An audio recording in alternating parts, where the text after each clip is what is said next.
Okay, so my bead gel is all dry, and a couple of things are going to start happening now. You can see that I've begun to kind of place some of my main pieces, my picture with some of the other embellishments going around. Not really sure yet what I'm going to end up with, but this is part of the journey. And so what I'm going to do right now is with this bead gel, let me show you what it looks like.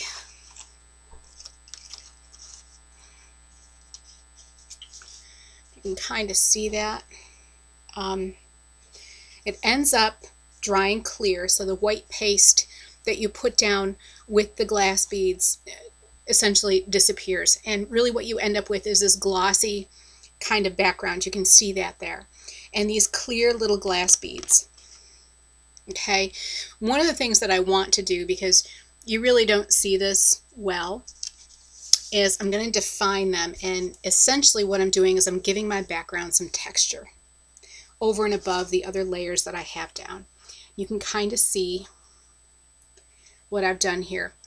I've added some gesso to make it pop forward a little bit, and then I went ahead and I added some more silk acrylic glaze. The other thing that I went and did was I started to take some of my gelatos, and again, putting them on my nonstick mat, spritzing some water, taking my paintbrush and just kind of lightly hitting some of my little flowers here. Okay, so what I'm going to show you right now is how I went ahead and did the gesso. Let me see if I can zoom in for you a little bit.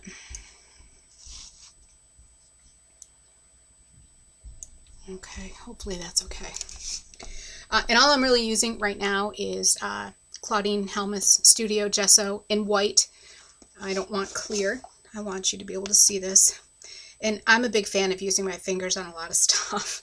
So all I'm really doing is I'm just putting my finger in the jar, see? And then all I'm going to do is just lightly brush over the tops of these bead gels. I'm sorry, of glass beads.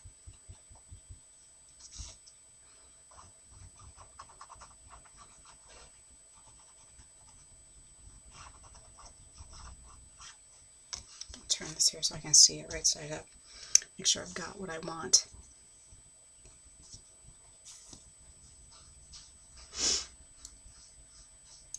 Okay, I'm going to add a little bit more. These stand out a bit.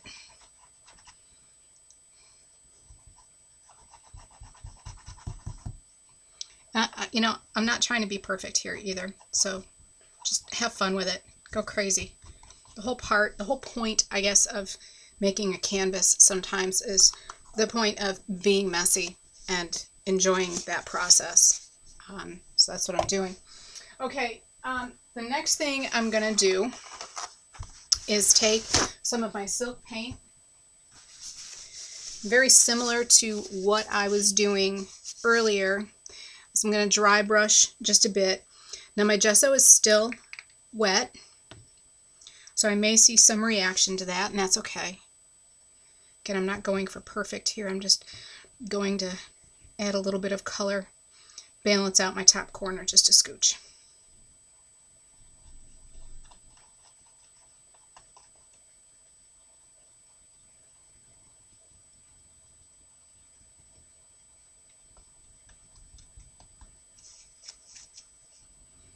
Remember to dab off your paintbrush in between applications, otherwise you'll end up with gesso in your acrylic glaze.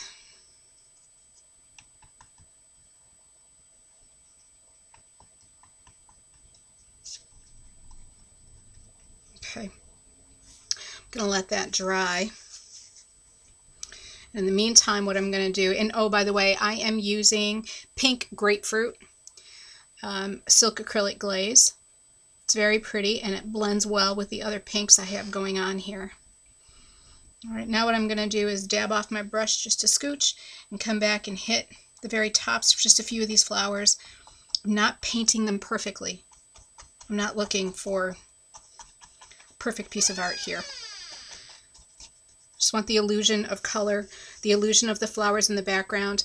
And the more I'm blending in these colors with my background colors, the more my my template here, my stencil, is going to blend into my background. And that's really kind of what I'm looking for, because I'm going to go back later after I seal this with my white gelato crayon, and I'm going to begin outlining and highlighting.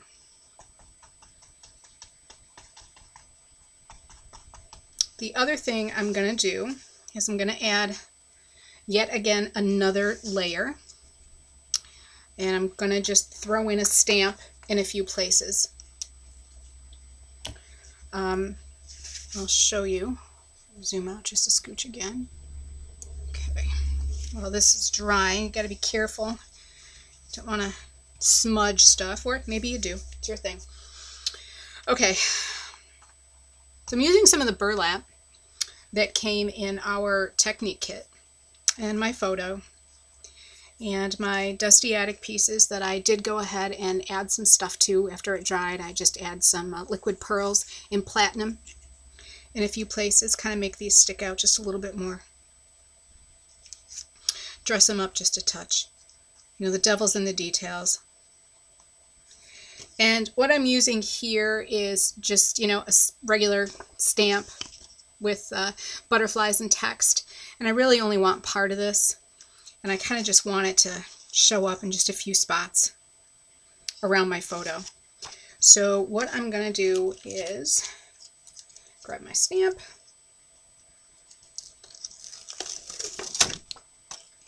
and my brown Memento ink.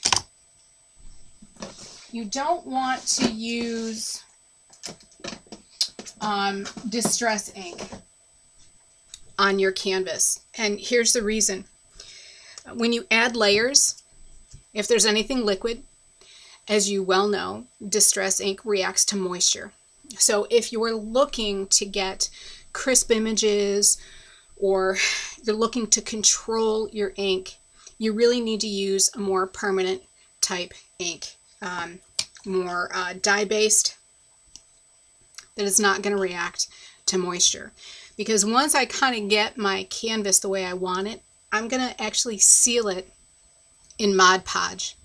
And my mist, this here, is actually going to react a bit to the Mod Podge. It's going to tend to smush a little bit more. So if you're not looking for your stamped images to bleed out, you don't want to use an ink that is going to react to moisture. All right. Okay, and the next thing I want to do is find a scrap piece of paper.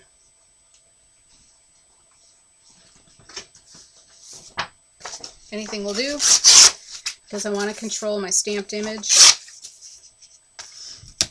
to be just what I want it to be.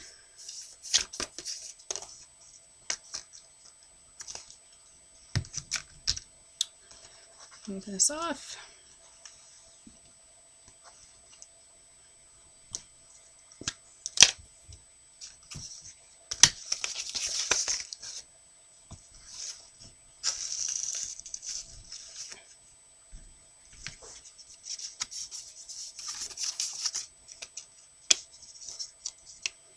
Don't expect it to be perfect. Remember, you're going over a bunch of layers.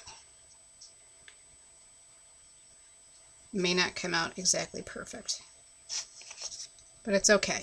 Now, also, because you're working with a canvas, you should either put a book behind it or use your hand to apply pressure back. Otherwise, you're just going to push down and there's not going to be any resistance to your stamp. Okay, I'm happy with that.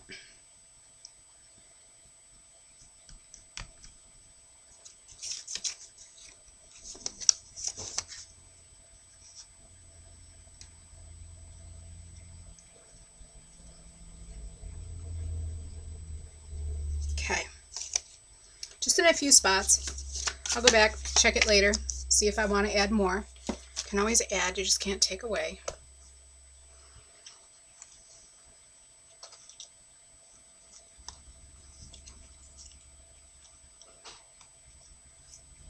Okay.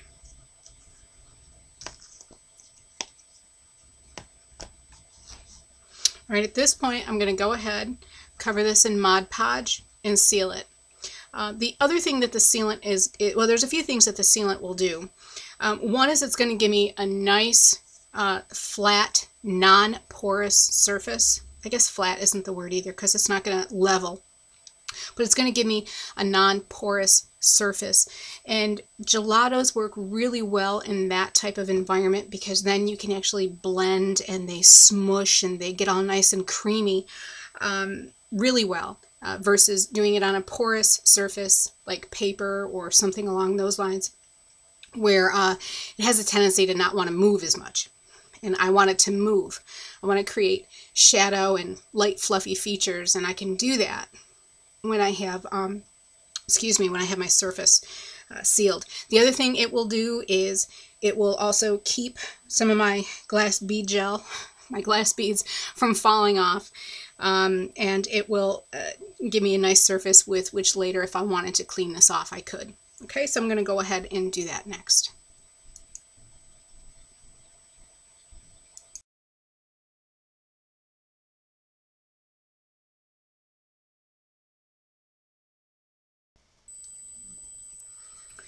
Okay, my Mod Podge is all dried, and now what I'm going to do, and you can't really see, there's just a slight matte sheen to this. And one of the things you want to be aware of is your brush strokes. The more brush strokes you have with the Mod Podge, the more likely your everything is going to smear and smudge. Okay, so you want to be aware of how many times you're actually going over your canvas and try and keep it to as few as possible. I went to Michael's and all I did was just bought myself, I think these are like 50 cents a piece. It's a fairly decent sized throwaway brush. I don't keep these. So my surface has been sealed. There's not a real heavy coat on here, but there's enough for me to work with. And now what I'm going to go ahead and do is I'm going to begin highlighting a little bit of my background with my white gelato. And really all I'm going to do is just kind of go around the edges, over the tops, somewhat highlight, and then I'm just going to go in and smudge. Okay? So just let you watch this.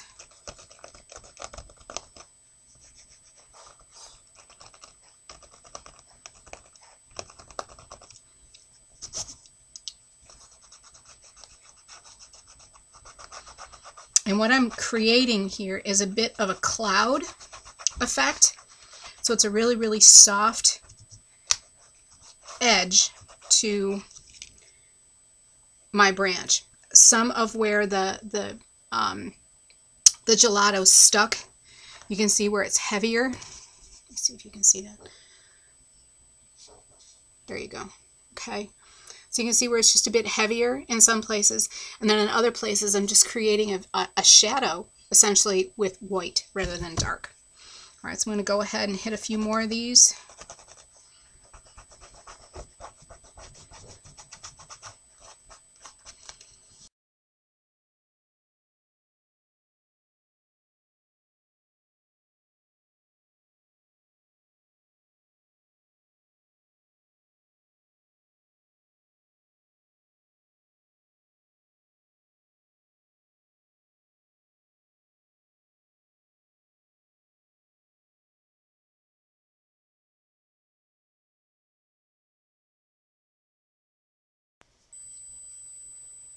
Okay, voila, we are all done.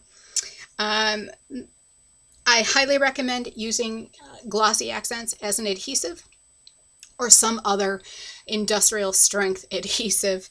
Since this is going to go on a wall, you really don't want things popping off, and glue dots and glue tape just don't work. I've had really good success using glossy accents. I have 3 or 4 canvases hanging in my house and I've yet to have a problem, knock on wood. So I went ahead and really just kind of wanted to keep this a bit simple using my canvas. Really, I didn't want to cover up my background too much. I went ahead and used some of the Darjeeling flowers that were in our Technique kit, supplementing a few of my own from my stash, and some Petaloo feathers here. A piece of Prima from a previous kit here at Swirly Doos. I added some liquid pearls in white opal to the center of my my flowers on my template. And then while the liquid pearls were still wet, I sprinkled some fairy dust glitter over the top. I'm not sure if you can see that or not. You can see it a little bit. Adds just a little bit of shimmer and a little bit more of a fantasy appeal to this beautiful little girl who is the woman who takes care of my daughter before and after school. This is her daughter and her birthday picture that was recently done here a few months ago. Isn't she beautiful? And I wanted to do something really special for her, for all that she does for my family. And there you have it. So I hope you've been able to learn how to apply some of the previous techniques that we've learned and how you can really kind of pull all those together and make a really nice canvas with this, a really nice off-the-page project that you can hang in your home. So good luck with the rest of the contest.